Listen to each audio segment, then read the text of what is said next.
Yes, each Saturday of college football involves so many games, so many results, so many storylines, so much to talk about that we can't fit it in on Saturday night. So here we are each and every week at the Voice of College Football on Sunday morning. So good morning, everyone. Hope you are having a good time there at home or wherever you might be, as we are not at the end of week one. We still have two more games with LSU and USC teeing up tonight in Las Vegas. And of course, Monday nights, Boston College and Florida State. So two more games, but typically this Sunday show will, of course, wrap up the weekend. We do appreciate your time. We appreciate you being here at the Voice of College Football. We appreciate your comments and questions. I will get to them. So just leave those comments and questions in the chat, highlighted by the super chat option there. Venmo, PayPal, and Cash App is the most effective way to contribute here at the Voice of College Football. Let's get started on what we witnessed on Saturday. So the call-in line's in the chat. It's also on X. I will run through the scores. So since we've never done this show before in this manner, this is how we will approach it. If we figure out a better way to do it, we will do that. But we intend on being here every Sunday, 11 a.m. Eastern time. And we will take you to the NFL kickoff or beyond, depending on response. So if you guys show up and support the show, then we will be here for as long as you would like us to be. Similar to our morning show, Monday through Friday, 10 a.m. Eastern time. We appreciate the support there. The show is picking up steam and picking up viewership. So thank you for that. Monday through Friday, 10 a.m. Eastern time. We guarantee 1 hour. We stick around if you want us to. Let's get to the scores, and I will give you my impressions depending on how much I saw, how much I know of each game. Again, the call-in line is in the chat.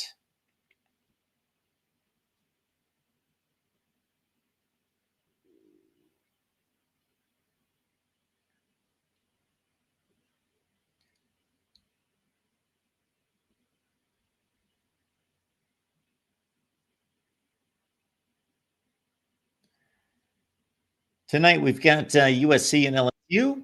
And then again, these are the scores from week 0, the scores from Thursday, and into Friday. We will pick it up on a Saturday. Let's do that. Also, more than anything, I forgot to mention, we are hoping for a new crowd on Sunday. So many of you are not able to watch us on Saturday night for the big post-game show that we provide each and every Saturday night and have for who knows how many years at this point. I should look that up.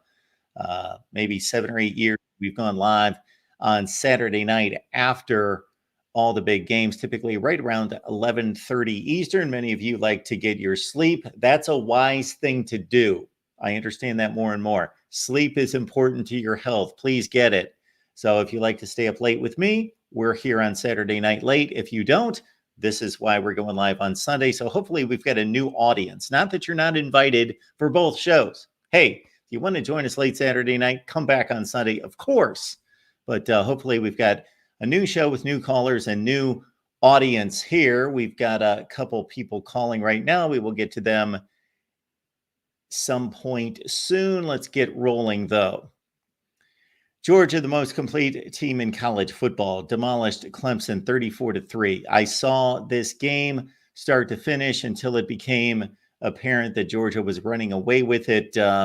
I saw pretty much 27-3 was at the point that I left the game for the most part. Saw a little bit after that. I saw enough to know that, again, until proven otherwise, until it's displayed to me otherwise, most likely by the team at number 2, that Georgia is the most complete and the best team, the most talented team, the best functioning team, the most complete team in every such way. Offense, defense, special teams. They've got a punter. They've got a kicker. They've got the best quarterback in college football, or at least the guy that is the most reliable and dependable. Maybe doesn't have the highest ceiling. They've got a running back they unleashed on Clemson, a true freshman that we've heard about by the name of Nate Frazier. He's the real deal, probably the best Georgia back we've seen in a couple years, at least. They no longer have Brock Bowers. However, the receiving core is elite. The defensive front, elite. The secondary, elite. Malachi Starks made a play yesterday that you will see few, if any, cornerbacks or defensive backs in college football make. Georgia is loaded, and they are focused. It looked like they took a chip on their shoulder from missing the playoff last year to say, we missed the playoffs. We believe we were the best team. We're still the best team, the best program, the best coach, the best everything, and we are going to prove it. Clemson, sorry, you're in our way. For Clemson, the narrative and the storylines are much more intriguing because this is a program that was the only one from 2015 through 2020 that was able to challenge Alabama on a regular basis. They were basically as good as Alabama, maybe a smidge less, for 6 consecutive years as Dabo Swinney built a dynasty. However, things changed. They made worse decisions when it came to quarterback recruiting and development. They lost much of their staff, and then something happened called the transfer portal. Now Clemson is woefully behind the elites. Will they compete in the ACC? Possibly. Based on what we saw yesterday, they may have trouble even scoring against ACC teams. But Clemson has a lot of issues to deal with, but they have the cushion of an ACC schedule to which to deal with them. So the Clemson conversation, I'm sure, is waging this weekend following that result in which they played well on the defensive side in the first half. They hung with Georgia. It was only 6-0 at halftime, but Georgia came out after, I'm sure, was a tongue lashing at halftime, especially to the offense, and they put together 2 beautifully orchestrated, beautifully designed, beautifully executed, dominant drives to start the second half, and the game was over. Clemson, again, has more discussion surrounding this program than anybody in the country. Not that they're the worst program, not that they have more to fix than anyone, but based on the expectations there, more to fix than anyone. Apparently, although, let's keep in mind, they played what is most likely the best team in the country. Ohio State disposed of Akron 52-6. It wasn't quite the dominant Ohio State performance from the get-go, as they only led 7-3 after the first quarter. I saw probably 15 to 20 plays of this game. Jeremiah Smith made his remarkable debut as the first Ohio State wide receiver to score 2 touchdowns in his debut since 1996. 6 catches, 92 yards, 2 touchdowns. Will Howard looked the part. Ohio State had issues running the football against what was one of the worst teams in all of college football last year. Actually, outside of Kent State, you would have to rank Akron as the worst team in the country last year. Will they be better this year? They looked better, but even if they're 20 spots better, Ohio State should be more dominant against a team like Akron. Is there cause for concern? Not heavily, no. This is the only team that probably on this day, or unless things drastically change based on what we see out of Texas, Ole Miss, and Alabama in particular, can challenge Georgia. They would not have been able to challenge Georgia on this day, but obviously they've got a long time before they would have to face the Bulldogs, and they also would have come out as a different team with different incentive, motivation, determination, and focus, intensity if they were facing a team with a pulse. So Ohio State wins 52-6. They will have to up their game certainly once they get to Iowa and Penn State in about 4 to 6 weeks. One of the surprising results of the day, Oregon 24, Idaho 14. This was a 17-14 game sometime in the second half, in the fourth quarter, actually. So Dylan Gabriel put the ball up 49 times, had 41 completions. The closeness of this game, I don't know that it was necessarily, I did not see one play of this game. I just looked at the stats. I looked at the play-by-play and see that Oregon basically squandered some scoring opportunities. This is how you score only 24 points when you've got the ball as much as they did. They had 2 fourth down stops on offense in which they were stopped after a drive. They missed a field goal. They had the ball ready to score and tried to score before halftime. They did not. So Idaho was able to pieced together a couple drives. They scored 2 touchdowns, as you see in the second half, and it was a lackluster win. Anything to be concerned with? I don't believe so. We will have to see repeated sluggish efforts out of the likes of Ohio State and Oregon to be overly concerned. Every team is flawed. Maybe not Georgia. Every team is flawed. Texas wins 52-0. Butt kicking. Did not see anything of this game. Obviously, there was no reason to watch this game. Quinn Ewers carved him up, 3 touchdowns, 260. And there you go. Texas looking forward to its trip to Michigan. Obviously, took care of business early, 31-0 at half. Were able to play the subs in the second half and march on to a victory and keep their eyes on Michigan, the game of the week in week 2. Alabama, impressive win. Not that they beat Western Kentucky. They were a 32-point favorite, but they won 63-0 against a team that usually wins 8 or 9 games each season and scores because they usually have a prolific passing attack, and Alabama was just that dominant. Justice Haynes may be the next great Alabama running back. Had an 85-yard touchdown run. Jalen Milroe passed for 203 touchdowns. And the guy that I said to look out for when I was asked a couple days ago what I wanted to see out of the Alabama football game, and I said, well, first of all, I'm not watching Alabama play because there are better things to do than watch a complete annihilation. But if I was watching the Alabama football game, or if I had unlimited resources to watch every game that I want to watch and go back and watch the replay, I'd be watching for one guy, Ryan Williams, the tremendous recruit. So while there was a lot of attention given to Jeremiah Smith's debut at Ohio State, let's keep in mind Ryan Williams, the guy that has been pegged as the next great Alabama receiver. 2 catches, 2 touchdowns. That's not bad. Ole Miss won 76-0. Jackson Dart threw 5 touchdowns. This team is loaded, especially on offense. Trey Harris had a huge game with 179 yards and 2 touchdowns. This could be the best wide receiver room in the country. They've got a defensive line. Ole Miss has somebody coming up here soon, but actually their first 4 games should be cakewalks, and then they finally play somebody.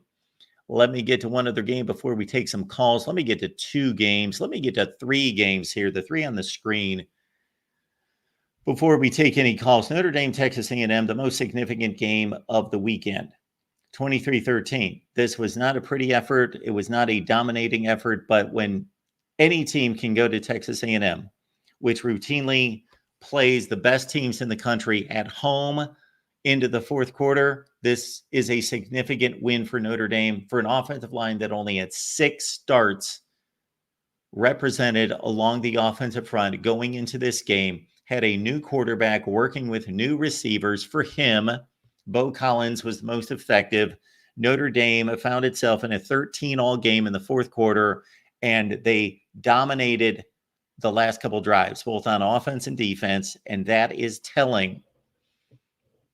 We see this a lot across college football, whether it's a superior team taking on an inferior team, or 2 teams that we don't know who's better and we're trying to figure that out. They play an even game, and then one team is able to elevate. One team is able to focus and be determined to say, we're down to it right now. Who's got the better talent? And it usually doesn't come down to that, because that's the reason why we've got a tie game in the fourth quarter. They have equal talent. And in this case, they pretty much have equal talent. But Notre Dame was more resourceful. They leaned on their offensive line. Their defense was more dominant when it mattered. And they had a quarterback who was able to make plays because he had actually wide receivers downfield who could make a few plays, just enough to pull out the win. Notre Dame, a significant win in a schedule that appears to be 3 deep, maybe 4. Penn State, one of the most impressive teams of the day. Drew Allard, 216, 3 touchdowns, only had to throw the ball 17 times because the Penn State offensive line led the running game, with Nick Singleton running for a couple long touchdowns or long runs on this day at 114 yards. So if Nick Singleton and Katron Allen are what they were 2 years ago and not what they were last season, and then even better as juniors, with this defense, and if Drew Aller, of course, he's the missing piece, if he's what he was yesterday, but keep in mind he threw for 325 against this team and 3 touchdowns last year. So we can't be completely sold on Penn State, but they went to a difficult place to play. They played a decent team, and they dominated after the first quarter. And finally, Michigan wins over Fresno State 30-10. The play that iced it was Fresno State was driving down 23-10 with about 4 minutes left in the game. They were at the Michigan 10 or 12 yard line, and Will Johnson jumped a route. It was beautifully anticipated, beautifully played, and he's an elite cornerback, probably the best in college football. Took it to the house, and that iced the game. However, Michigan, for the most part, couldn't run the ball until the fourth quarter. And, of course, Alex Orji did not start. That was Davis Warren, who threw for about 115 yards. Was he impressive? No. Was he unimpressive? No. He did his job. He made most of the throws. Colston Loveland was the one guy downfield for Michigan. Of course, he's a Mackey Award candidate, maybe the best tight end in college football, the one guy that could make plays downfield for Michigan. A troubling spot for the Wolverines would be, yes, they couldn't run the ball for 3 quarters, and Donovan Edwards, 10 carries for 27 yards. All right, Dr. C is on the line. Let's hear from Dr. C. Welcome to the Voice of College Football. Hey, how's it going, Mark? Long time. It's been days since we last talked. Yeah, what's going on? Not much. I just wanted to get your thoughts on week 1. I'm a fan of teams playing bad teams. Like you, as you may remember, both of my teams that I root for, because I've lived in both states, are the Razorbacks and the Trojans of USC. And both are playing very drastically different competition week 1, right? You have the Razorbacks that played University of Arkansas Pine Bluff and won 70-0.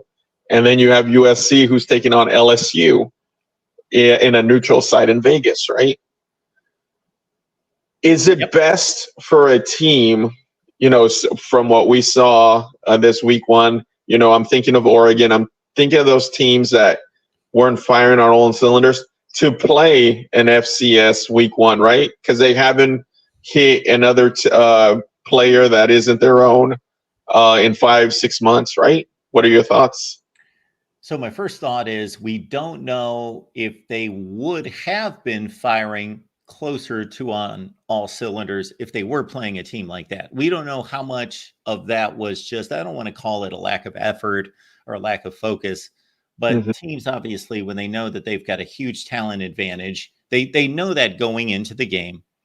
Of course, they're not preached that by the coaches. The coaches are on the completely other end of the spectrum and trying to talk up the opponent, but the players know.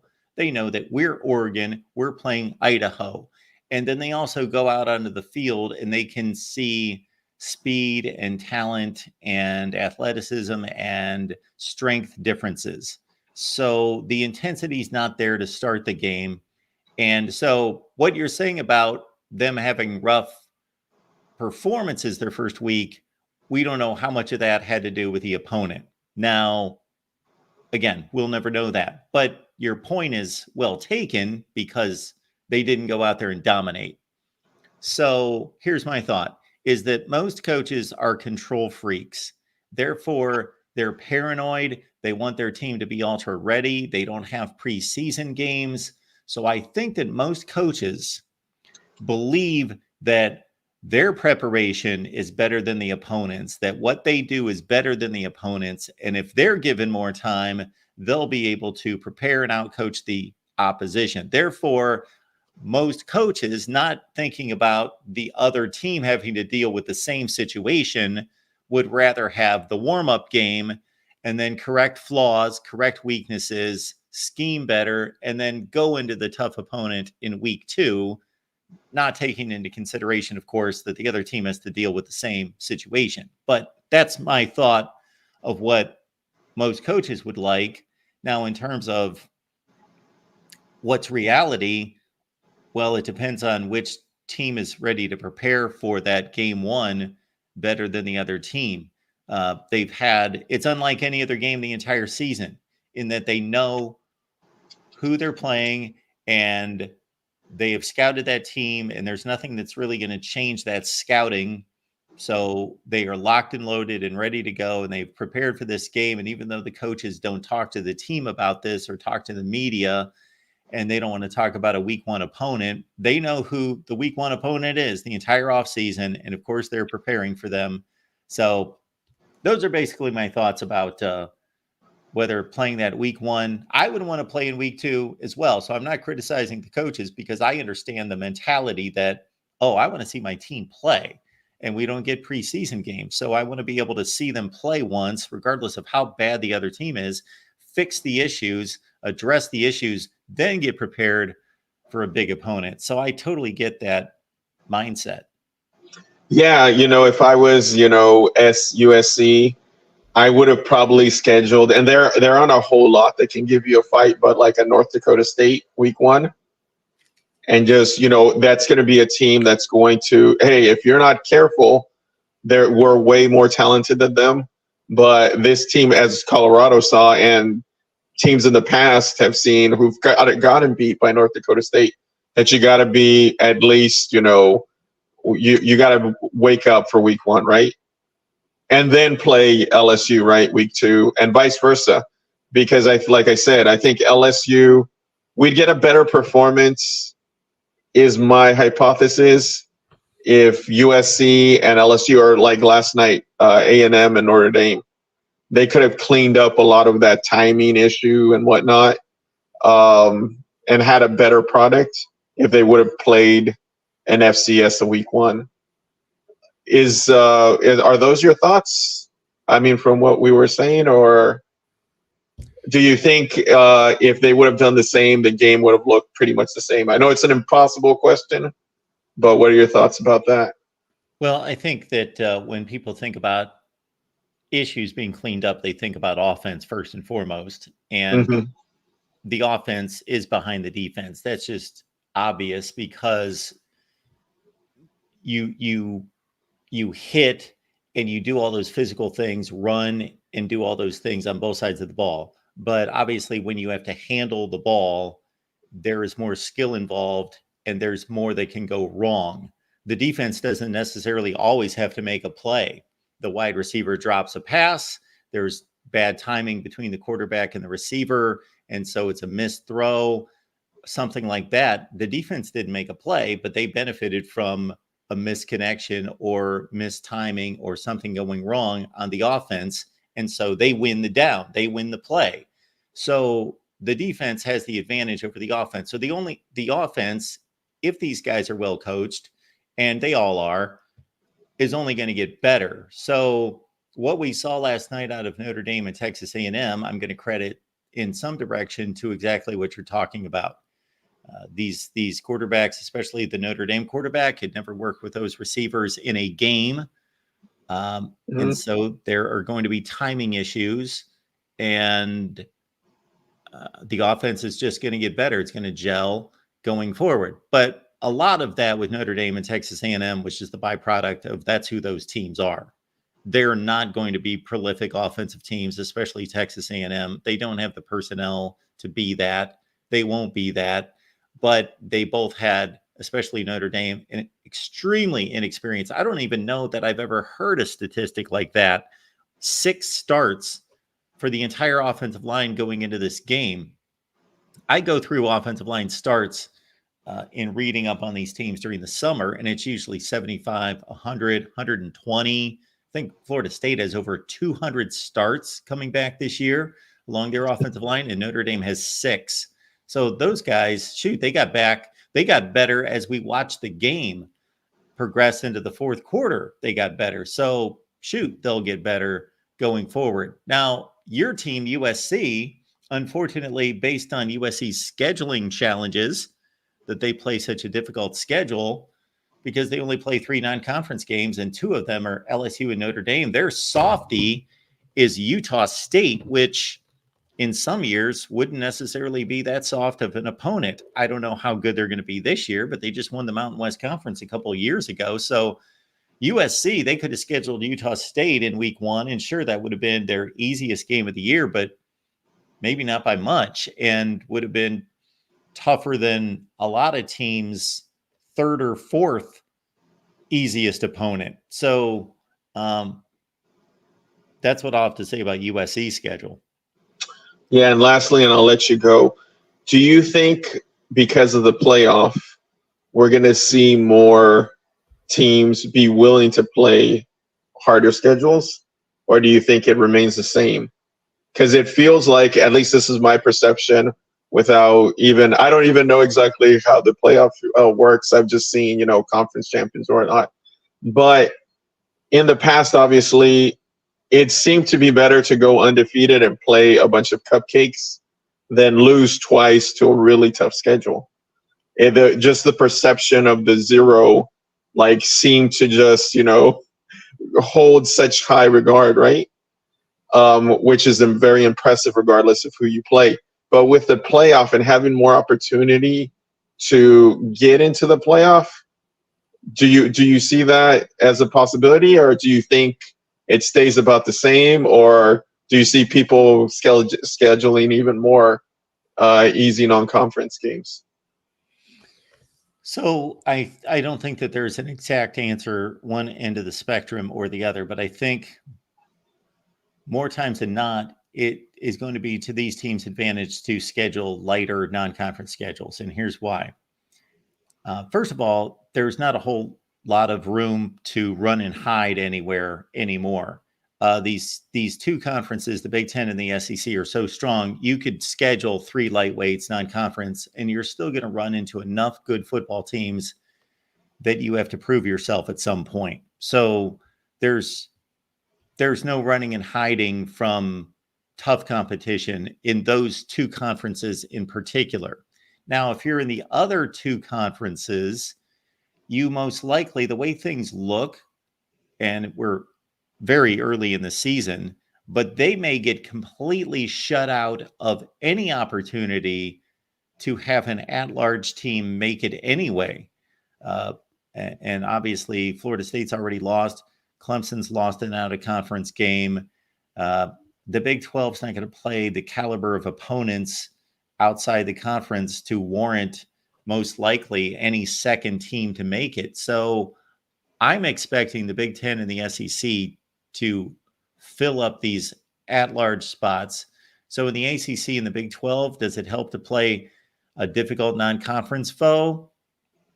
I don't know. It remains to be seen whether you think that toughens you up or allows you to develop your team, progress your team, give you a good barometer going into your conference season, or is just a waste of time, because most likely you got to win the conference championship anyway. So it doesn't matter what your non-conference record looks like until proven otherwise. We don't know. This is the first time we're going through this, but I would say most likely 80% of the time it's going to be to a team's advantage not to schedule anyone, because they still have to reach a 10-2 line to make the playoff.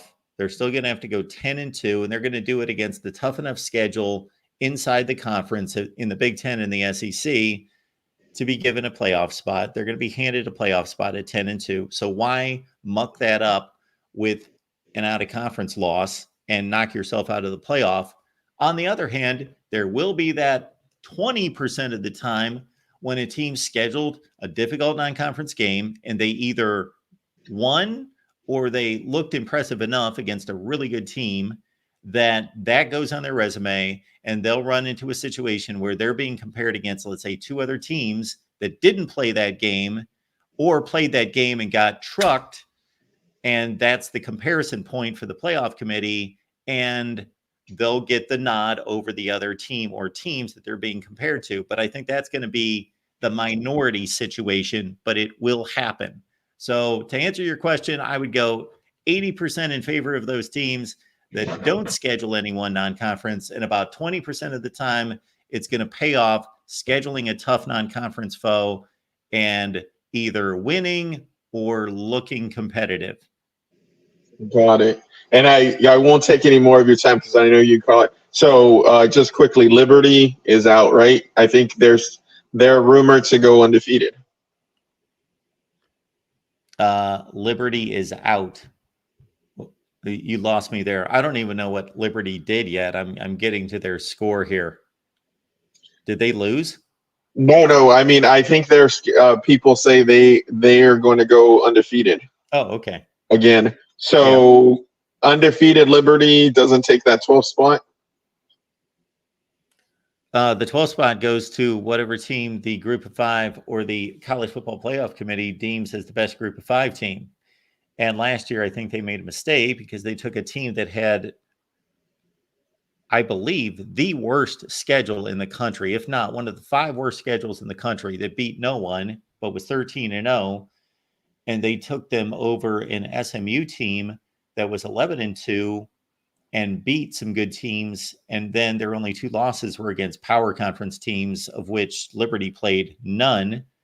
But that was the decision they made by 1 spot. I don't know what point they were trying to prove, if they were being completely genuine in their rankings, or they were trying to prove a point by ranking Liberty 22 and SMU 23. And so Liberty got to go to a New Year's Six bowl game.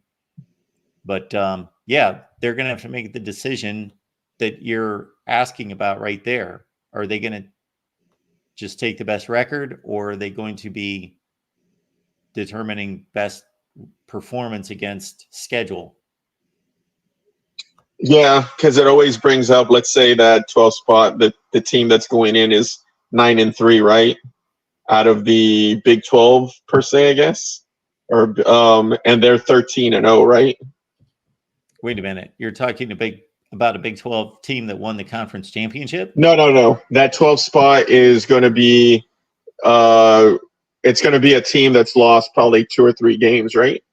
Well, the 12th spot is most likely going to go to a Group of Five team. So would you think the committee gives that, I guess you can say gives, because they put them in, a 9-3, let's say, I can't think of anyone in the Big 12. So if I know where you're leading, not to cut you off, the committee has to put in a Group of Five team. Has to.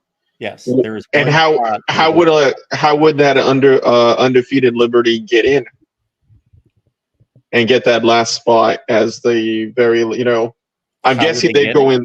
They would get it by the committee selecting them. The committee has to select one Group of Five team. Oh, okay. Gotcha. Okay. Regardless of who that is. Oh, okay. See, where they're ranked, I didn't know that. Regardless of anything.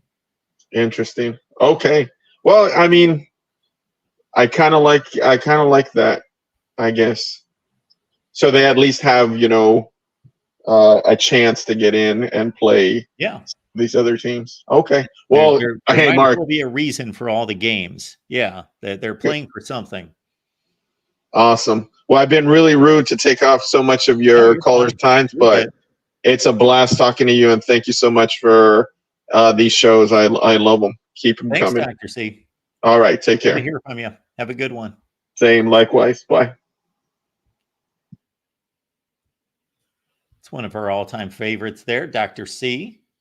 USC and Arkansas fan. Interesting combination. He has explained it. All right. More scores on Saturday. Tennessee annihilates Chattanooga 69-3. And I'm sure they paid them a ton of money to play that game. What does that tell us about Tennessee? I don't know. Nothing. That when a team like a Tennessee annihilates somebody like that, all that tells me is, well, they didn't struggle. It doesn't prove anything, because that's what they should do, but it also removes the doubt, the possibility of doubt for the teams that do struggle in these kind of games. So Tennessee's got a date with NC State this week. So that is one of the highly anticipated games of week 2 for me, is to see Tennessee and NC State play. Nico Iamaleavea threw for 314 yards in his debut as the starting quarterback for Tennessee, 3 touchdowns. Of course, he played the bowl game against Iowa. Looked impressive last year, so he gets off to a good start. Dylan Sampson, Tennessee's top running back, 124 yards, 3 touchdowns. Dante Thornton, the Oregon transfer, caught 105 yards worth of passes, 2 touchdowns. Okay, in a game that some people thought would be closer than what we see here. Oklahoma State defeated South Dakota State 44-20, and Oklahoma State was only about, I believe, something in the range of a 11-point favorite. I'm forgetting now. I looked at it, but I don't remember the number. It's somewhere between 8 and 12. So they were not an overwhelming favorite in this game. And it was only 17-6 at half, but Oklahoma State scored 3 touchdowns in the third quarter to take it away from there. Allen Bowman threw 3 touchdowns. I don't see any interceptions there. That is key for him. Ollie Gordon ran 27 times. I don't necessarily know. I'm not going to be too critical here. I'm just speculating that if I delved a little bit deeper, there might be some criticism from me of Oklahoma State running one of the best running backs in the country 27 times in a game that they were winning by 25 points going into the fourth quarter. I might be wrong, but I can't imagine that Ollie Gordon had 27 carries after 3 quarters. Maybe he did, but once that game got to over 20, I wouldn't be running him.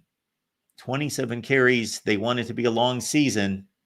So Oklahoma State wins by 24. They've got a date against Arkansas, who may present a challenge. I believe that they will in week 2. Kansas State defeats UT Martin 41-6. I believe the Wildcats' toughest game in the non-conference is Tulane.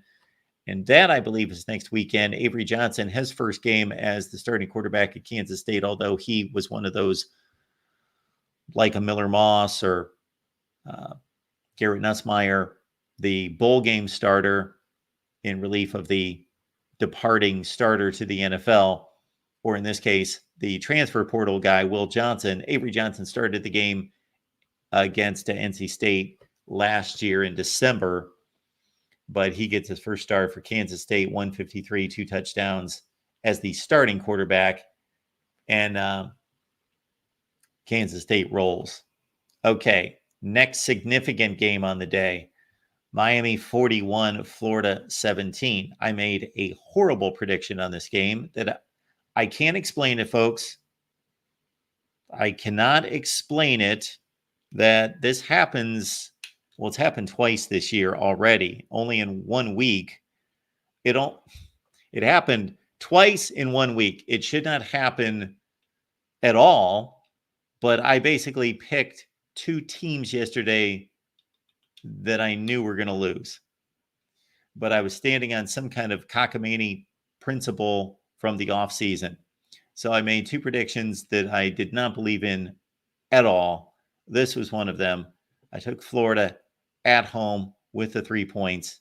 I also took West Virginia. I was searching for an upset because the odds tell us that there are going to be upsets in the top 25, but there were only one upset in the top 25. And a big reason why that's the case in week 1 is because there's only so many competitive games. There's so many blowout FCS matchups that is going to cut down on the possibility of upsets, of course. But this is one that did not happen. Miami was the far better team.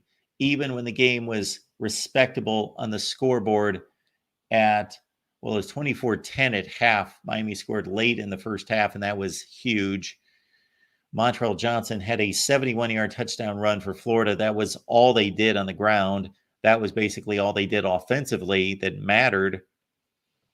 And it was 17-10 at that point with a couple minutes left in the first half. But if you watched the game, you know that Miami was dominant from the start. Florida was blowing coverages on defense. They didn't really get chewed up on the ground. Miami did most of its work in the air. 385 yards out of Cam Ward. A Mario Cristobal offense throwing the ball 35 times in a game that they won by 24 points. So Miami did not even get the ground game working and just obliterated Florida. Their defense, Miami's, was dominant. The defensive line, which we have expected to be one of the best in the country, looked like one of the best in the country. And Graham Mertz had a combination of not playing well, not making good decisions, and then also not necessarily having much help.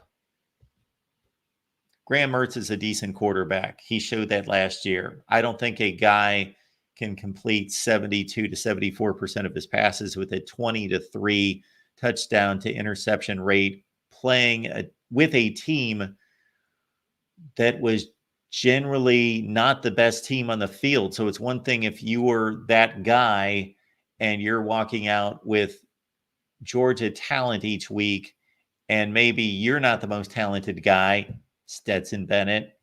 You're not the most talented guy in the world, but you are surrounded by great players, which elevates you, of course, as long as you can just distribute the ball and make the right read. But for Graham Mertz, that was not the case last year, and he still had an outstanding season. What was wrong with him on Saturday? I don't know. I'd have to go back and rewatch the game. Maybe it was a combination again. I think it was that his playmakers didn't make plays. They didn't get open. They didn't separate. His offensive line got beat much of the time. But even when he had time to throw, most of the time, he missed throws. Didn't just physically miss the throw, he missed seeing throws downfield.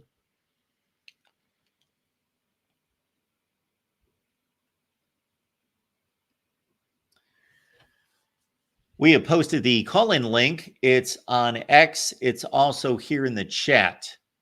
Also want to keep in mind that we are going live after the USC LSU game. That's going to be right here on the main channel. It's also going to be on the USC channel directly after the game. Myself and Matt Zemek going live with you, taking your calls on USC and LSU right after the game. In a scoring fest,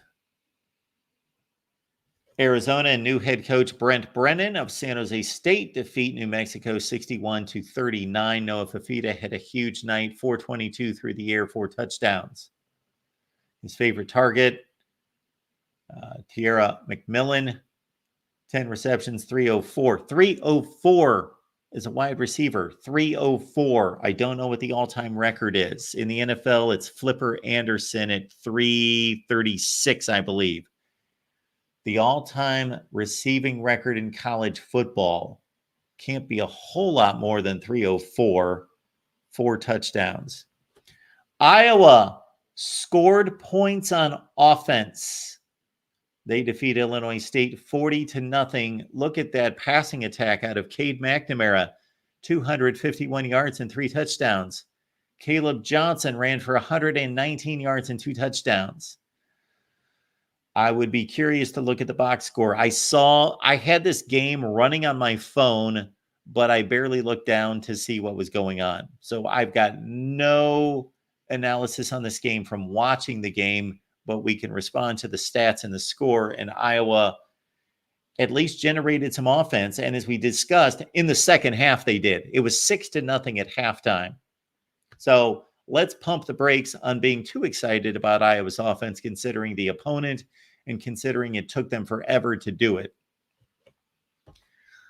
Their new offensive coordinator, Tim Lester, the former Western Michigan head coach, just listening to him talk has made it very obvious that we can run the same offense with the same plays and be substantially better just by presenting the defense with different looks, motion, and we've talked about that a number of times this week, whether it was on Tuesday's Iowa show or the last couple of nights talking about last night's show when I was asked about Iowa and their seemingly improved offense, that you can accomplish a lot by just running the same plays, but presenting them differently through motion, through shifts, by setting up the plays better.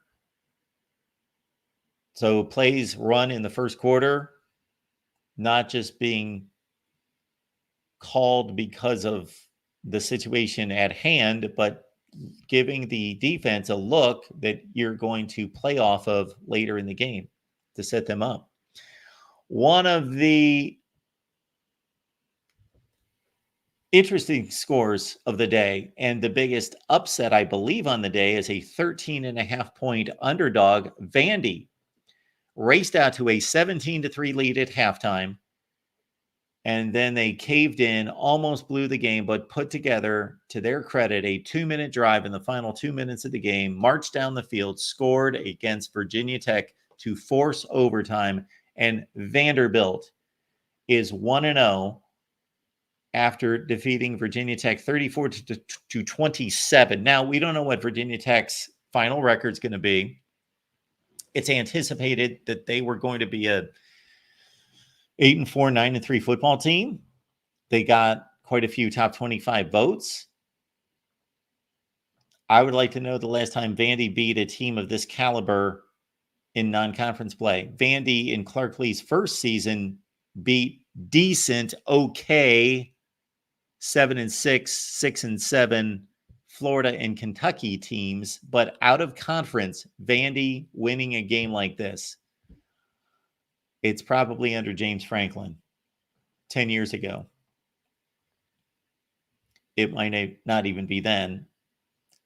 And again, it's difficult to entirely judge this win because Virginia Tech could be a 5-7 football team. We don't know.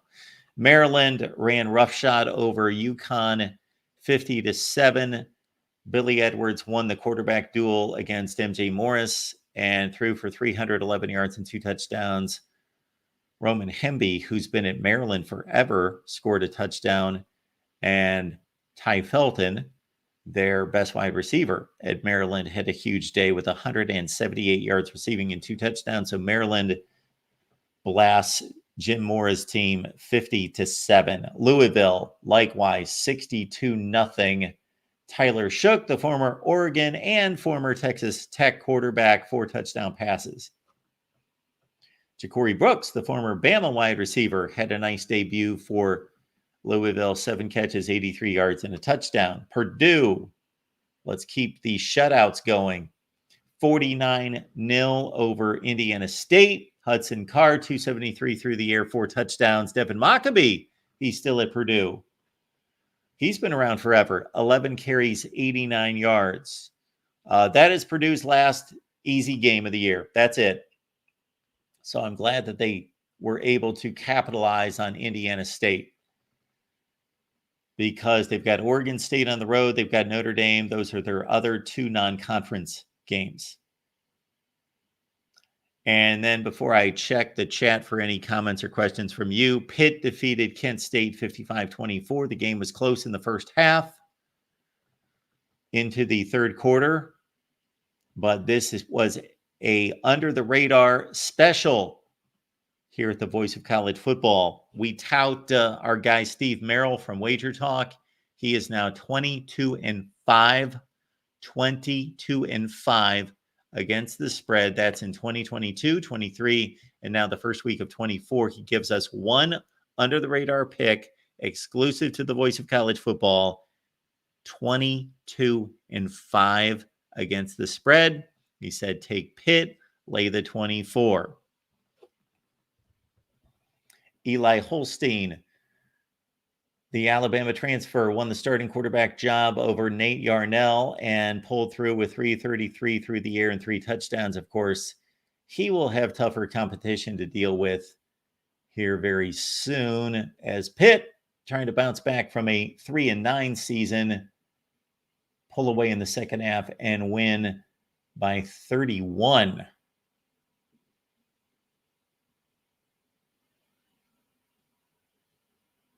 College football is even more exciting with some action on the line. And the games are even better when you're cashing in. And the Voice of College Football is the place to be to get the greatest value. Let's start with my picks. 75% against the money line, 58% against the spread. I've got a 40-year track record. In fact, in 2023, at $100 played per game, you would have netted over $9,300. And guess what? I'm just the warm-up act. Steve Merrill, our ace in the hole, show stopper from Wager Talk, 6 years with the voice of college football, over 30 years in the industry. Steve gives us analysis on all the big games, but you can't miss Steve's weekly under the radar pick, which went 21-5 against the spread the last 2 seasons. I repeat, 21-5 against the spread. You also get picks from some of our top analysts here at the Voice of College Football, including Steve Dace and Matt Zemek. Become a YouTube channel member or Patreon member for just $99 per month. Go to the main channel on YouTube, click join, and select the betting tier. Do the same thing on Patreon. Make 2024 a winner now.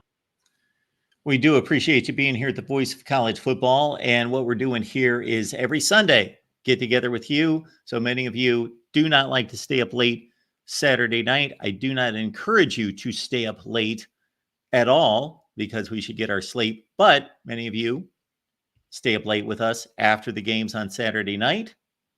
And we go deep, deep into the night, typically until 2, 3 o'clock in the morning, taking your calls. And we've got the late night post-game show on Saturday. So we thought this season, you know what? There are some people that like to go to bed, get their sleep, and they are morning people. Therefore, we will set up this show to lead us into the NFL kickoffs. Now, there are no NFL games, of course, today, but starting next week, there are, which I know that many of you will be hyped about and be ready to turn me off at 1 p.m. Eastern time. So we will just kind of gauge the interest as we take it into that hour to see if you guys want to stay on here and continue to talk college football and take your calls, or if you would like to watch the NFL exclusively, which is fine. And I will then shut up and let you do so. We are going to drop the link in the chat again, and I'll get to your comments.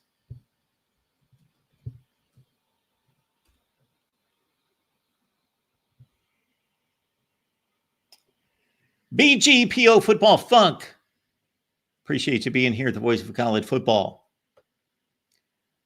Yes, the best gambling advice you gave me is to stop doing parlays. Yes, they are fool's gold. This is why. The big reason why is that Vegas can do math better than we can. So they have determined that every time you add another team to that parlay, they are stacking the odds against you, and they are not giving you the payout that you should have. So I'm going to grind it down to the very basic example. And I don't play parlays. I never have. I remember seeing a parlay sheet when I was in high school, and I thought, shoot, I can do this. Look at this. This is easy money. I could pick football games. I don't remember. I'm sure I played a couple times. Knew somebody who knew somebody that would, hey, this is where you would hand in the parlay sheet. Sure. But I quickly found out, okay, this is tough to do. Oh, I can pick these 5 games. Oh, I get to pick any 3 out of these 20 games. Absolutely, I can do that. But the probabilities, again, Vegas knows math more than we do. So just take a simple 1-game line. Let's forget the parlays for a second, because I can't even address the complexity of the parlay math. And I've not looked at a parlay in decades. So I just know the concept of it. I don't know the specifics to be able to give you a real life example, but I will on just a betting line. This is how Vegas has it set up, and they should, because they're in a business to make money.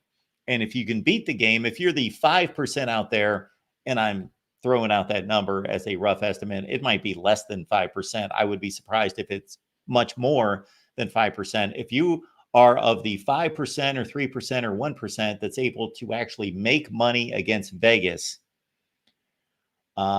they're fine with you, but they make money off the other 95, 98% of the people because they do this first and foremost. They don't even have to be good at what they do because the payout doesn't equal the income.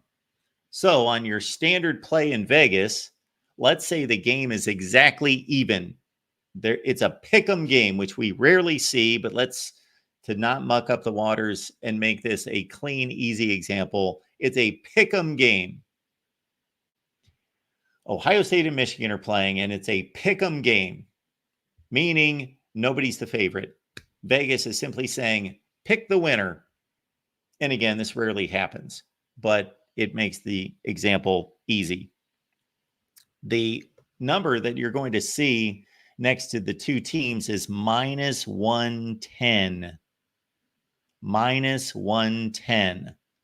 So what that means is you have to lay down $110 to win $100.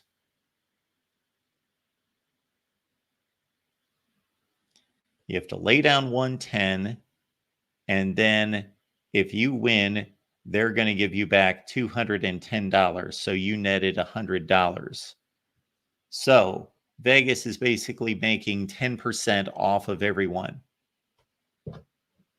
They're obviously losing to the people that win the game, and they're winning big on the people that lose the game. But when you put it all together, as long as they are getting even money on each side, as long as they are getting just as many plays on one side as the other, they're raking in 10%.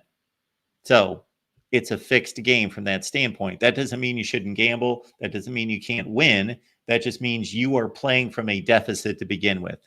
You are playing from roughly, if you really grind down the numbers, it's a little better than 10% for you, the wagerer, the gambler. It's about 9%, 9 to 10% Vegas is taking from the public right out of the gate.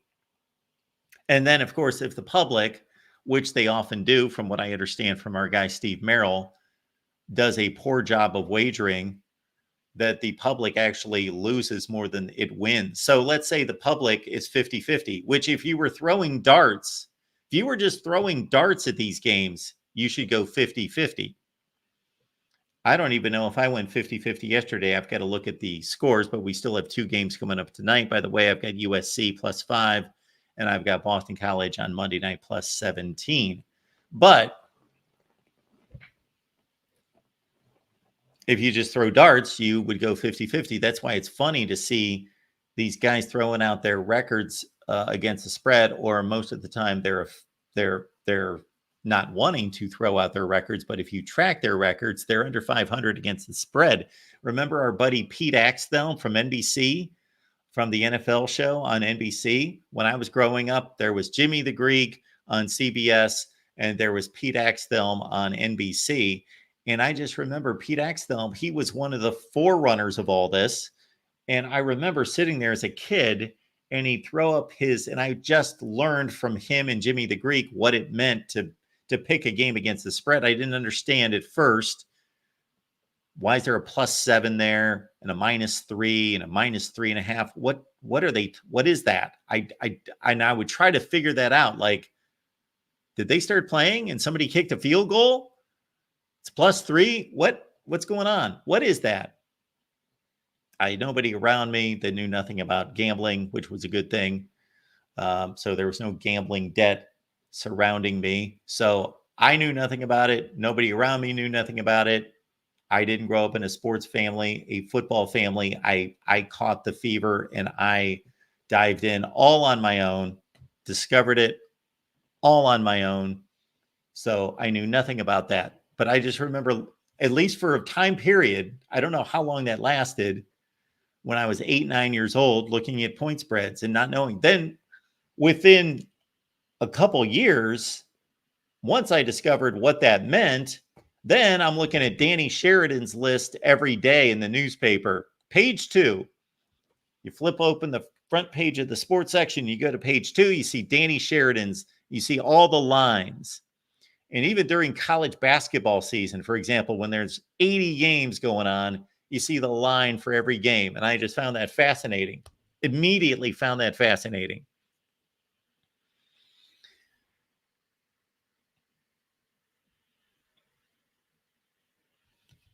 I don't know why I went into all that, but yeah, parlays are no good. Vegas knows math. So I've been predicting college football games since 1982. I was predicting NFL games since 1979 and kept my record, kept all my NFL and college football records. For a long time, didn't pick the games against the spread because I just picked the games. I didn't think about a spread. I didn't care who won the game against the spread. I still think that that's kind of a stupid process, because if they were really testing people's football knowledge, you would just pick the game straight up. Now, I know your response is going to be, well, Mark, most of the games are easy to pick straight up. Yes, they are. They're pretty easy. You should be able to hit 75% of the games because you got Alabama, Western Kentucky, you've got Ohio State, Akron. If you would predict all the games, you should easily get 75% of them right. However, we would not be evaluating people and their ability to predict games based on a point spread, because the point spread can not necessarily express or indicate how close you were on a particular game. There are tons of games that I've lucked out and thought, I missed it on that game. I intellectually missed it on that game, but I got bailed out by a backdoor cover, a last second touchdown, whatever. Now, of course, I've mentally kept track of way more games where I thought, I nailed that game. I nailed it. I nailed that game. I knew what was going to happen in this game. It played right into my hands. It went exactly as I thought, but there was some foolish, dumb play in the last 30 seconds that didn't even matter to the outcome of the game. It would depend. If it mattered to the outcome of the game, then I didn't have a good beat on the game. But if it was 31-13 and I had the underdog and 21 and they only lost by 18, or I thought they were only going to lose by 18 and then there was this bad beat cover touchdown at the end, well, I had a good track on that game, but I still got it wrong. Whereas if you just pick the winner and then we were all judged by just how high our winning percentage was, somebody picking 72%, it sounds impressive now, but it wouldn't be because they were just picking games straight up. I don't know if I explained that correctly, but I'm just saying that the point spread doesn't necessarily always reflect how good somebody is in tracking a game and predicting how that game is going to go.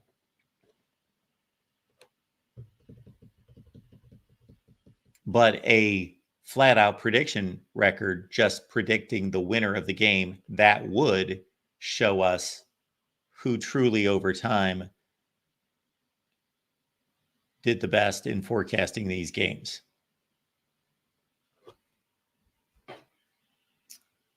But that's not going to happen because the point spread is entrenched in American sports. And I get it. If Ohio State's playing Akron, it's ridiculous to say, who's going to win this game? Well, everyone in America would put in their prediction, Ohio State, and that would be the end of it. And it'd be like, well, everybody's going to be right. But I'm just saying over time, with all the games included, you would then see a separation of people that really understood the game, really knew these teams, and could accurately project what was going to happen because they would be predicting it, let's say, 80, 82%. And the people that didn't know, even if they had all those gimmies, all those Alabama, Western Kentucky kind of games, they would still drop off to 68%, 70%. I can pick 80% against, or 80% against the money line. I've done that for years. I certainly didn't do it yesterday, though. Cowpoke Ranch, thank you so much for the contribution. I appreciate that. Oklahoma State is the best team in the Big 12, above Utah. We are more experienced and talented. Arkansas is about to meet reality Saturday. So my thought process there is that I don't know if Oklahoma State's the best team in the Big 12. I don't think they are, but they might be. I'm not saying I'm right. I'm just saying based on my research during the offseason leading into this season, I think I picked Oklahoma State third in the Big 12. I thought going into this season that Utah was better and Kansas State was better. But I also stated and still believe that the Big 12 is the most balanced conference. Therefore, it would not surprise me in the least if Oklahoma State proved to be the best team in the Big 12. Let's see when Oklahoma State is actually going to play Utah. Hopefully that game is scheduled. If it's not, if they are missing each other, then the Big 12 botched this up. The Big 12 schedule, when you take it all into account, I really don't understand it. I put in Oklahoma State, not Oklahoma. Where is Oklahoma State's schedule? Wow.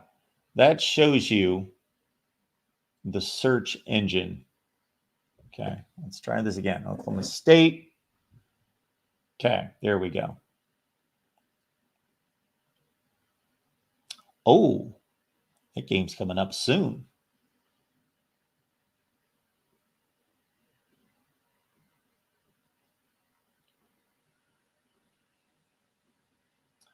So I do think that Oklahoma State's going to be challenged by Arkansas next week. I just truly believe that they are going to be challenged. Not that the game's going to go down to the last second.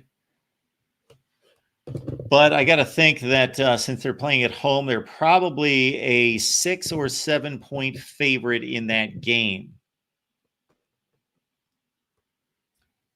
So anyway, they win this game against South Dakota State. Then look, once they get into conference play, we're going to find out a ton by the end of September. Oklahoma State will have already played Utah at home, and then they go to Kansas State. They have to split those two games. If they sweep those two games, then they are in great shape. West Virginia, and then the back end of their schedule is a cakewalk. This is a terrible schedule after those three legitimate opponents in September, early October. BYU, Baylor, Arizona State, TCU, Texas Tech, Colorado. Yeah. Oklahoma State could finish with 6 straight wins. But they got to win these games. I see Utah, because of how good they are, but also mostly because of the schedule, as being the only team that could possibly separate in the Big 12. Otherwise, most of these teams, I see a very fascinating race for the Big 12 championship game. Even if Utah separates, and let's say they go 8-1 in the conference, I see a logjam behind them. I picked Utah and Kansas State in the championship game. But Cowpoke Ranch, enjoy it because September is huge for you. So starting with Arkansas, and then, Utah and Kansas State, that's big. And then right after that, right into West Virginia. So your 3 toughest games of the season, period, even including non-conference, right there. All right, we've got Adam showing up with this.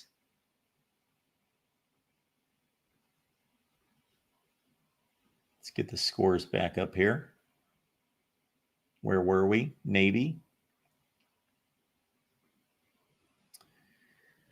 Adam, thank you so much for the contribution. That's very kind of you. Adam, Mark, Why do teams line up in the shotgun on 3rd and 4 and 3rd and 1? It essentially turns it into a 3rd or 4th and 3. Wait a minute. Why do teams line up in the shotgun on 3rd and 4th and 1? Got you. Yes.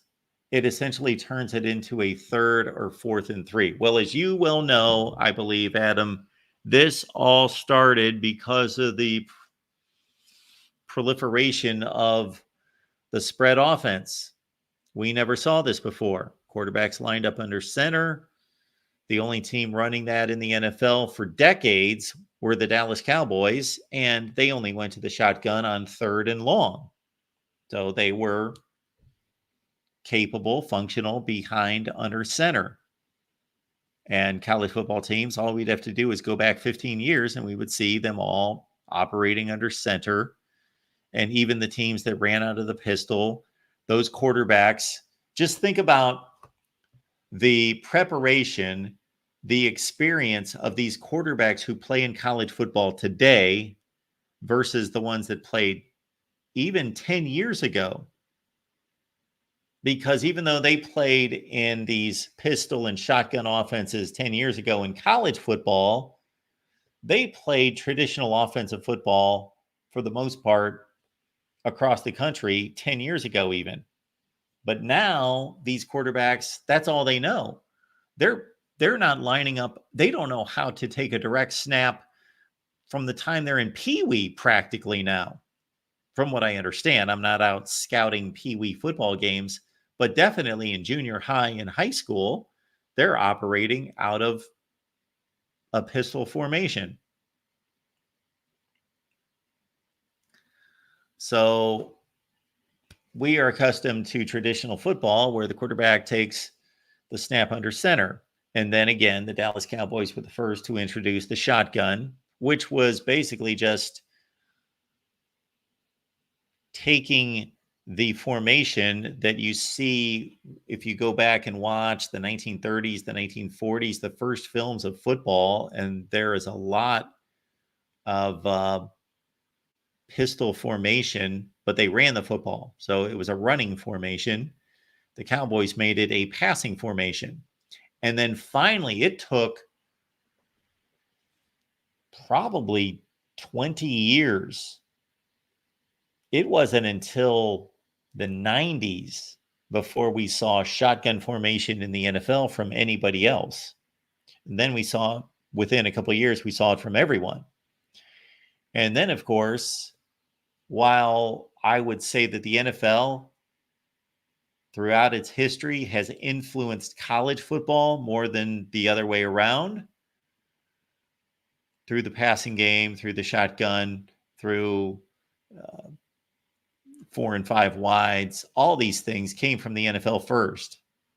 However, now in the last 10 years, it's been more college football influencing the NFL.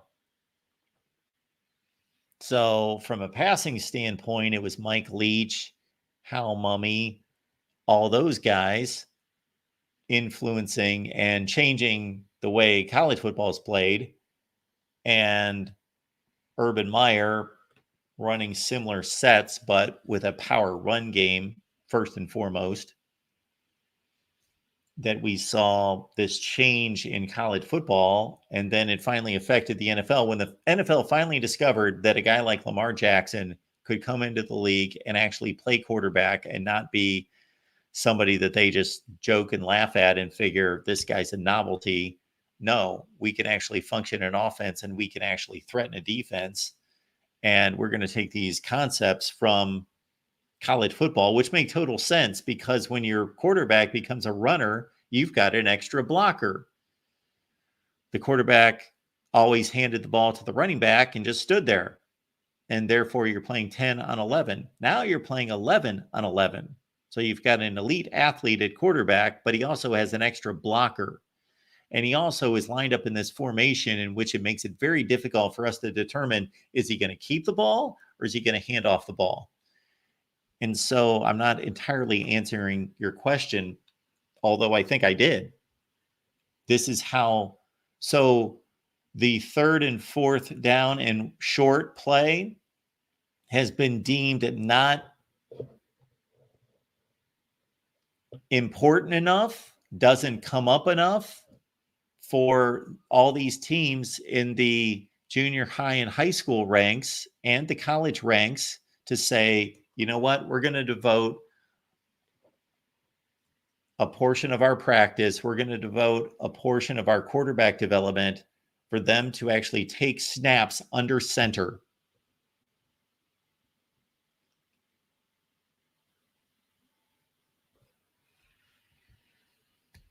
That's not how they grew up. That's not how the game's played. The game's played in the pistol because you present that look to the defense and put them in conflict. And so that's the offense that's run. And it's just like a lot of other things in the game when it's not as important as something else, or you're like special teams. Special teams, I got to think, especially at this point, is getting somewhat ignored by a lot of coaches.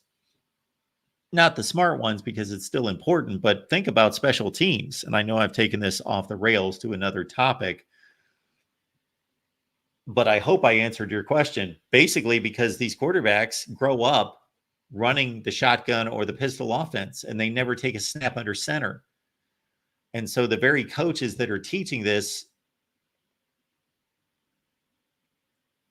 we're even getting to a point where most of these coaches are in their 30s and 40s, and they haven't run an offense that has taken a snap from center.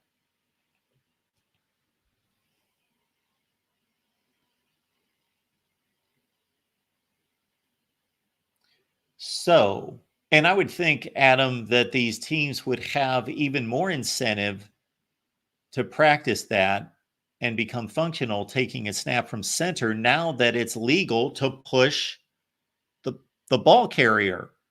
Why would you not take the snap from center on 4th down in inches and have that running back behind him just push him?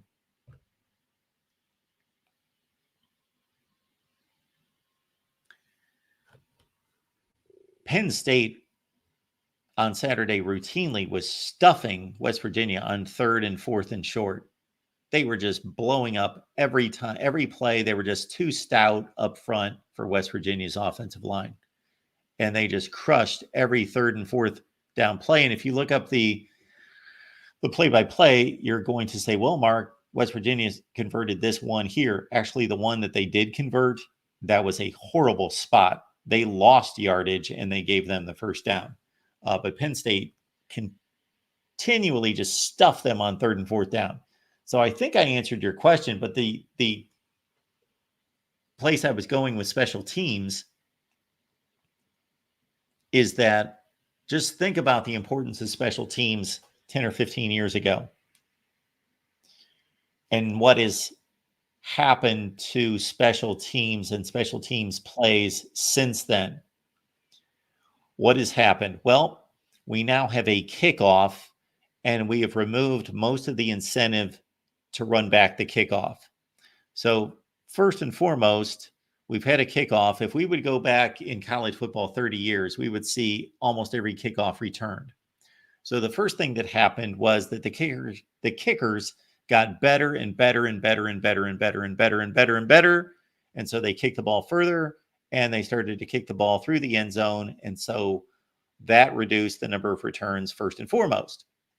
Then we got to a place where, okay, we don't like to see the injuries, and we're going to try to reduce the number of kickoff returns. So we're going to incentivize the return team by not bringing the ball out to the 20, but to the 25-yard line.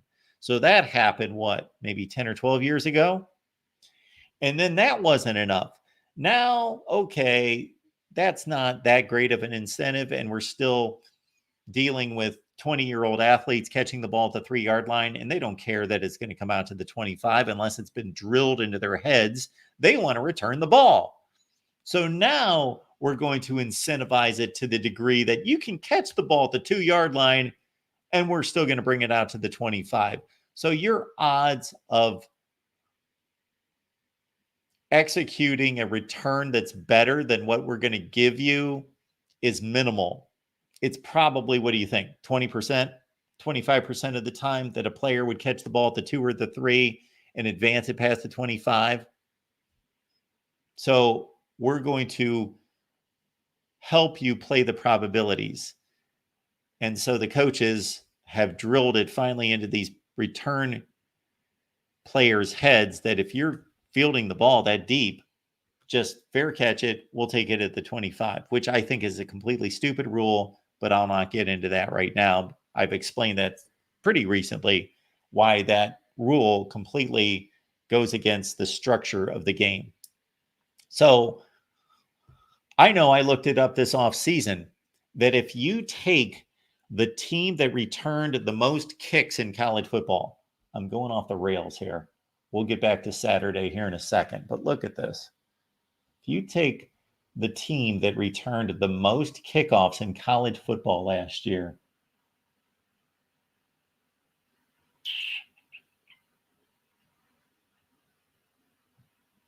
okay, kickoff returns in 2023.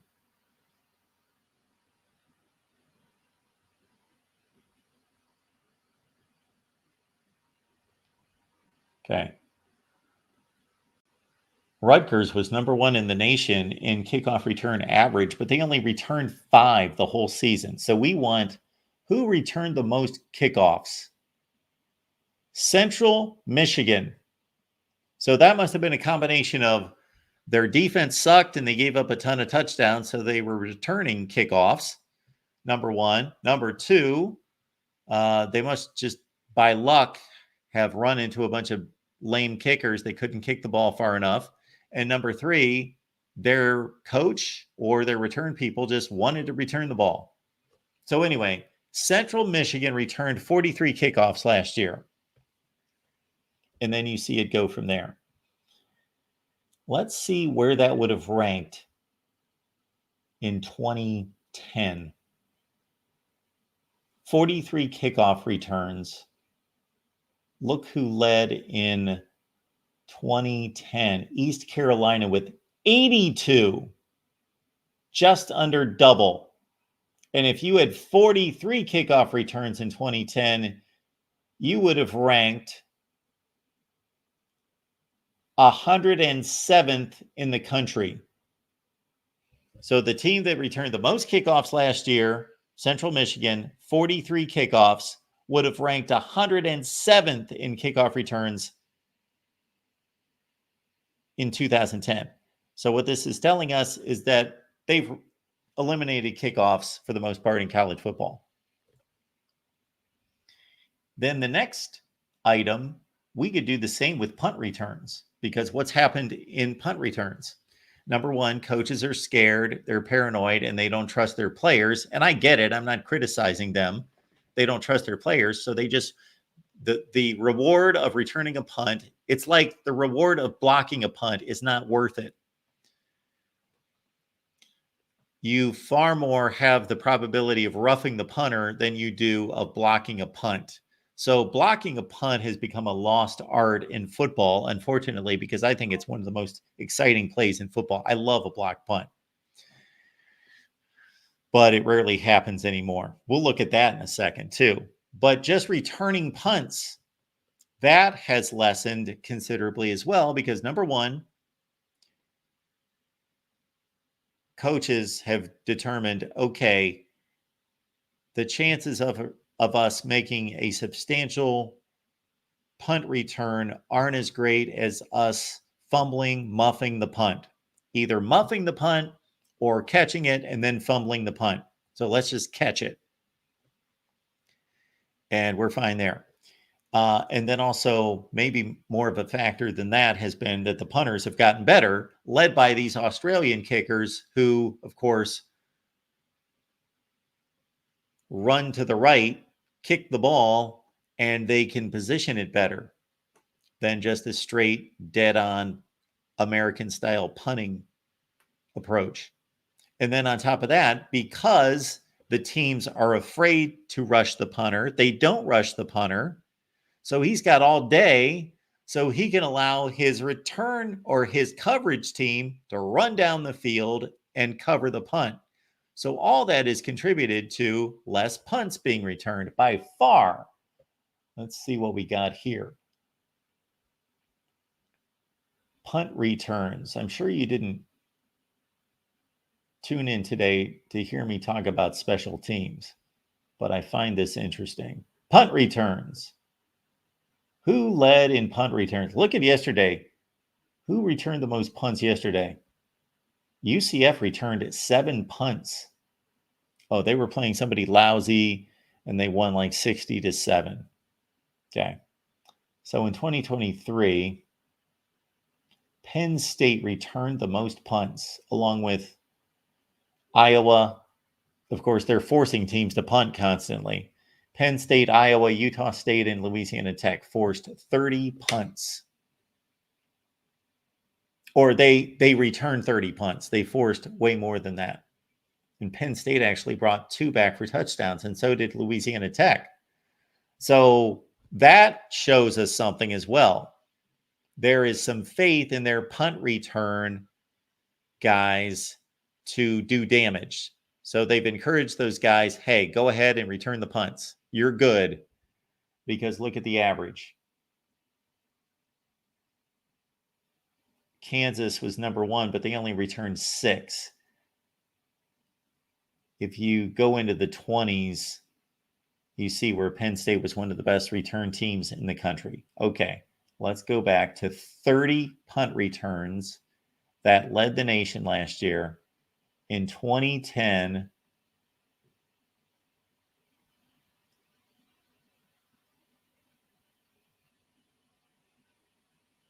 okay, that hasn't dropped that significantly. I'm surprised.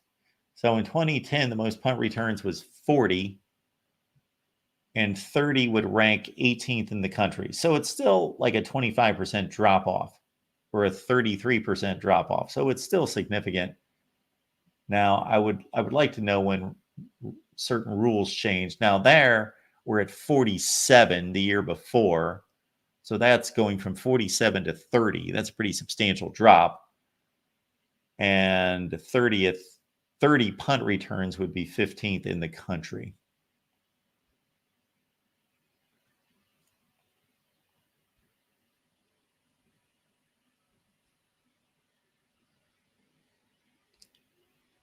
Back to the scoreboard.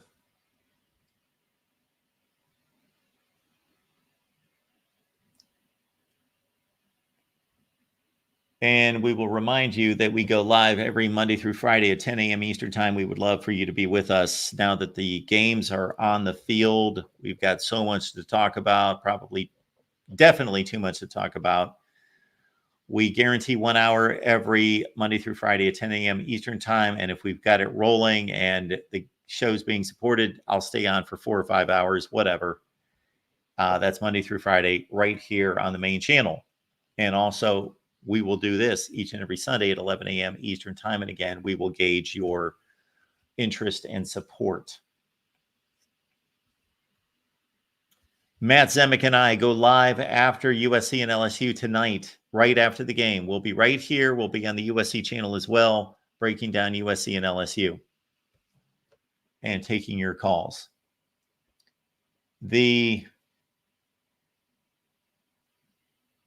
No, that would have been 1 year ago.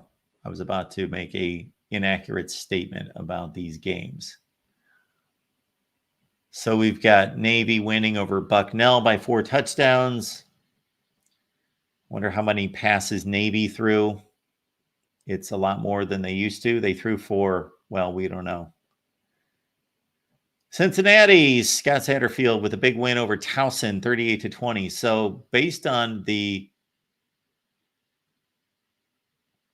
competitive nature of that game, it was only 28-17 at half. That does not bode well for Cincinnati, allowing Towson to stay within 3 scores, and 28-17 at half. Evan Pryor, the Ohio State transfer, the one-time close to 5-star, 4 carries for $105 and a touchdown. Brendan Sorsby, the former Indiana quarterback, now the starting quarterback for the Bearcats, threw for 383 and 2 touchdowns. Look at that score.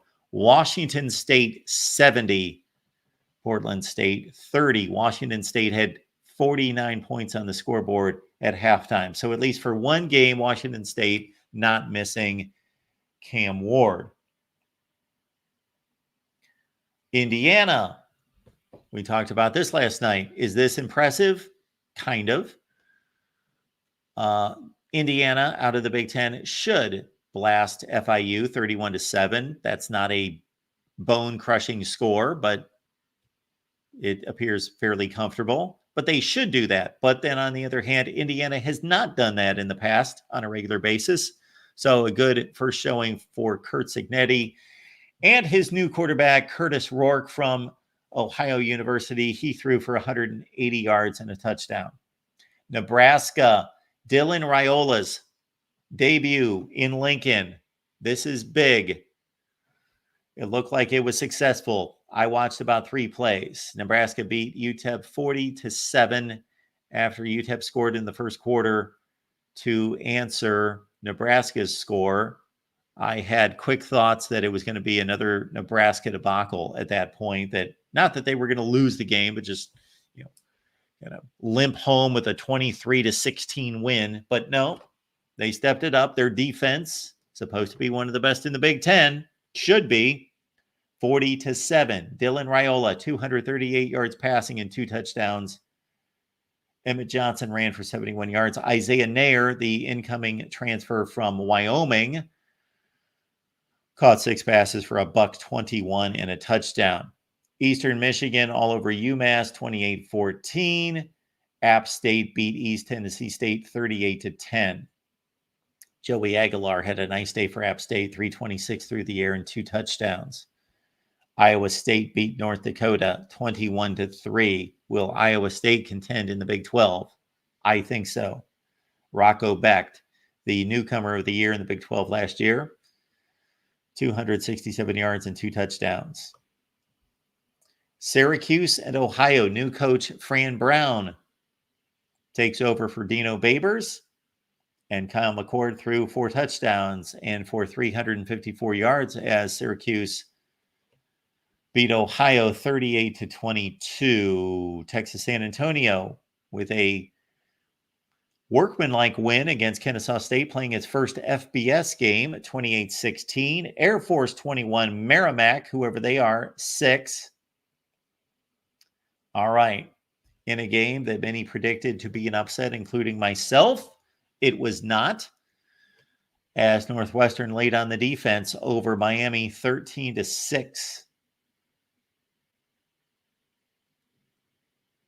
Northern Illinois 54, Western Illinois 15. So the battle of the directional Illinois schools goes decisively in Northern's way. Boise State 56, Georgia Southern 45. Ashton Jeanty of Boise State scored 6 touchdowns rushing, 267 yards, 6 touchdowns on the ground, and Boise apparently needed all of it. South Carolina may be in store for a long, long season. The Gamecocks only defeated Old Dominion 23-19. So that's not just a group of 5. That is a bad group of 5 program, and South Carolina could barely win. They were only up 13-7 at half. Rocket Sanders made his debut at South Carolina, the former Arkansas 1,000-yard back, 88 rushing yards, 1 touchdown. Marshall 45-3 over Stony Brook. We've got Cal over UC Davis 31-13 in their ACC debut. North Texas 52-38 over South Alabama. Mississippi State defeated Eastern Kentucky. Blake Shapen's first game coming in from Baylor. 247 yards and 3 touchdowns passing for the Bulldogs. Liberty 41-24 over Campbell as Caden Salter threw 2 touchdowns, 242 yards passing. And of course, Liberty is making its bid to represent the group of 5 in the playoff. Virginia defeated Richmond. This game gets played a ton Anthony Calandria, coming off a successful freshman season for the Cavaliers, outdueled Tony Muskett for the quarterback job at Virginia. Kobe Pace, the former Clemson back, ran for 93 yards for the Cavaliers as they won by 3 touchdowns. East Carolina defeated Norfolk State 42-3. ECU's coming off a 2-10 campaign. Jake Garcia, is that the Jake Garcia at quarterback for East Carolina? 308 yards, 4 touchdowns, 3 picks. Jake Garcia of Missouri and Miami fame. Let's double check that. I believe it is. I did not know this. Jake Garcia.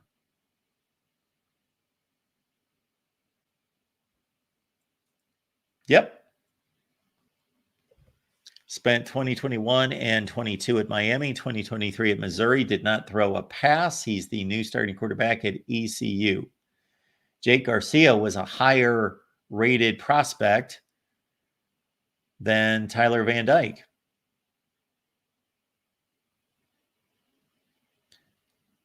And this is what we see now in college football. Jake Garcia on his 3rd team.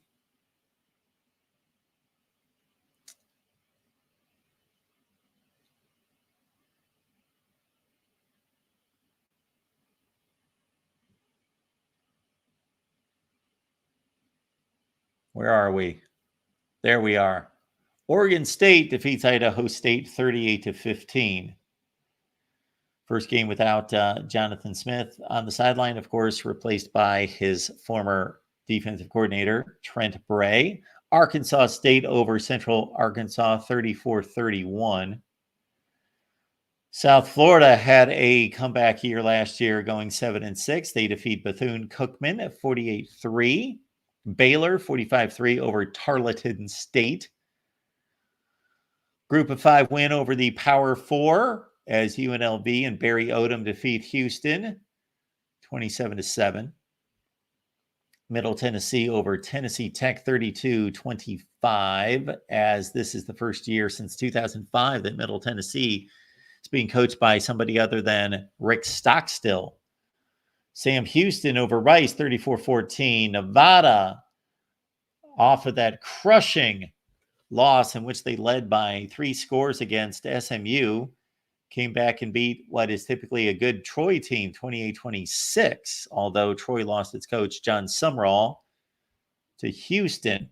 Memphis could rep the group of 5 in the playoff. They defeated North Alabama 40-0. Seth Hennigan with a big day, 308 yards and 2 passing touchdowns. Auburn over poor Alabama A&M 73-3. Peyton Thorne threw for 322 yards and 4 touchdowns. If he can post those numbers in an SEC game, that would be something entirely different.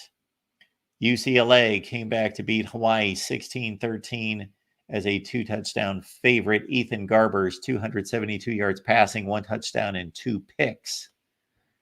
Texas Christian in overtime over Abilene Christian 52-51. Kentucky blanked Southern Miss 31-0. Brock Vandegrift in his debut with Kentucky threw for 169 yards, 3 touchdowns and 1 pick. BYU, in what a lot of people believe is going to be a rough year for the Cougars, 41-13 over Southern Illinois. Georgia Tech followed up its impressive performance against Florida State with a win against Georgia State 35-12. Haynes King threw 2 touchdowns, and Jamal Haynes, who ran for 1,100 yards last year, ran for a touchdown. SMU annihilated Houston Christian 59-7. Louisiana 40, Grambling 10. Louisiana Tech defeated Nichols 25-17. The Bulldogs trying to rebound from 3-9 last year. San Diego State had a down year for them last year as well. 45-14 over Texas A&M Commerce. Utah State.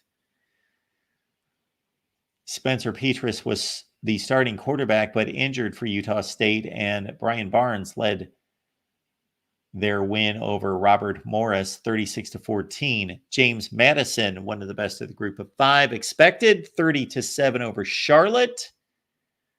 Texas State beat Lamar 34-27. New Mexico State minus Jerry Kill defeats Southeast Missouri State 23-16. Look at Arizona State putting a stomping on Wyoming. Another longtime head coach hung him up as Kyle Bowler is no longer at Wyoming. Sam Levet, big day for Arizona State, 258 yards, 2 touchdowns. Washington, last game of the night, I believe. Yes, they kicked off at 11 Eastern. Former Mississippi State quarterback Will Rogers.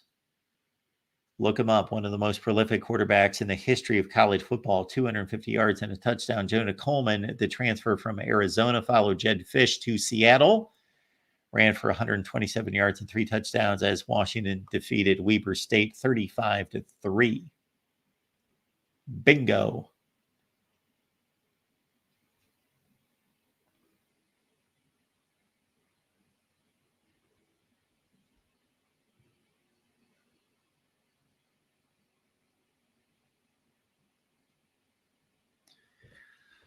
I see some comments in the chat about Cam McCormick, the Miami tight end, who caught the game's first touchdown in the Swamp, playing in his 9th season.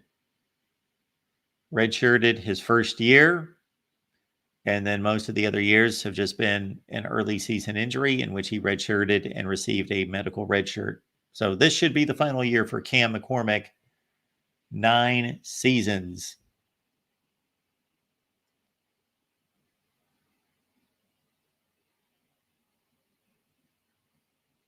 Uh-oh. Somebody called me out. Sean Garner's calling me out on the Merrimack slander. I have seen that school listed before. I have no idea where they are.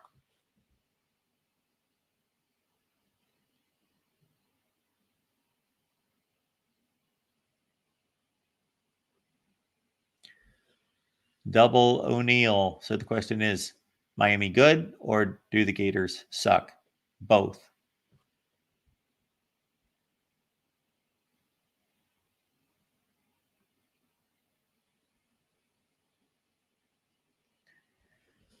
Biggest takeaways from Saturday. Georgia's a machine. Clemson has a lot of work to do on offense. I don't see any playmakers, and the offensive line will make it through the ACC. But in regards to a playoff appearance, Clemson could still get there, certainly. But unless they're a completely different team, and I know that they were playing the probable best team in the country, wow. I didn't think it had fallen quite that far for Clemson. I wasn't completely shocked, but a bit surprised. I thought that it would be more in the 24-10, 27-10 range. Miami, are they going to trip up this year and be Miami? They might still do that, but this is their biggest non-conference win in a long time. They beat Texas A&M last year out of conference, but then they squandered the season after that. So let's keep in mind that they did defeat Texas A&M last year, who was a better team than Florida is now. And Miami still finished 7-6. But if you combine those results with what you see and know, they have loaded up in the transfer portal. They are the best team in the ACC. And I said that even before they played Florida. On paper, the best team in the ACC. Now we have a strong indicator on the field. Other big takeaways, Michigan's defense is still loaded, still fine, but the offense chose to go with, of course, Davis Warren was the selection of Sharon Moore. And it's not that he played poorly, but just they were conservative on offense, and they could not run block consistently until the fourth quarter. And they were in a game with Fresno State until 3 or 4 minutes left when Will Johnson iced the game. Concerns for Michigan? Sure. But no more concerns than what Oregon experienced or Ohio State. Notre Dame made the biggest statement in a sense on Saturday, in that I was 90% sure Georgia was going to win. And Notre Dame does not play in a conference, and they needed to show up in their 3 to 4 games against capable opponents and shoot. By the time they get to Louisville or get to Florida State, especially, those opponents may not even be as quality as we thought in the preseason. So Notre Dame needed to win this game, and it was a big step for Notre Dame. They had the most significant win. As I forecasted this past week, I said that Notre Dame had the most important game. This was the most important game for any particular team, what Notre Dame accomplished on Saturday night. All right, we've gone through every score in college football. We've taken your calls, your comments, your questions. We appreciate you being here at the Voice of College Football. Thank you for showing up. You can do the same thing on Monday at 10 a.m. Eastern Time. Even though it's a holiday, sure, we'll throw in a show on Labor Day morning at 10 a.m. Eastern Time, as you see displayed there on the screen.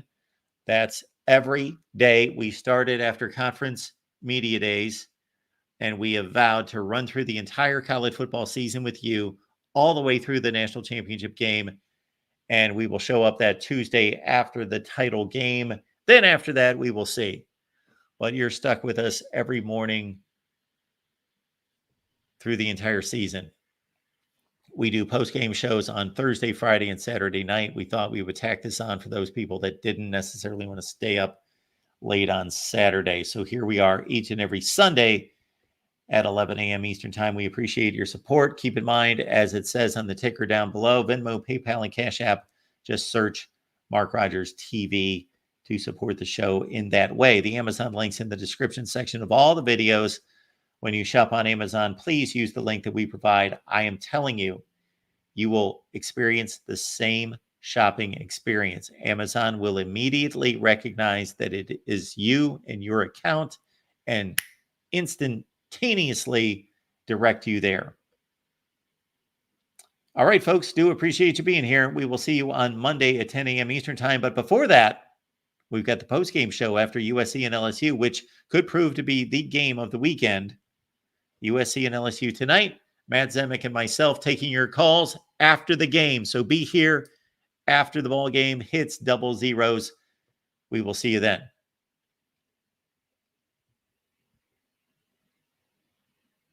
College football is even more exciting with some action on the line. And the games are even better when you're cashing in. And the Voice of College Football is the place to be to get the greatest value. Let's start with my picks. 75% against the money line, 58% against the spread. I've got a 40-year track record. In fact, in 2023, at $100 played per game, you would have netted over $9,300. And guess what? I'm just the warm-up act.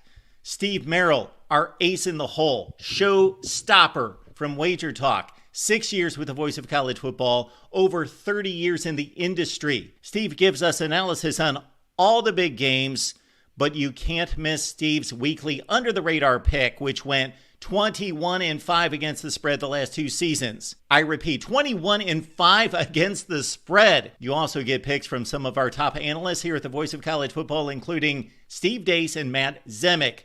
Become a YouTube channel member or Patreon member for just $99 per month. Go to the main channel on YouTube, click join, and select the betting tier. Do the same thing on Patreon. Make 2024 a winner now.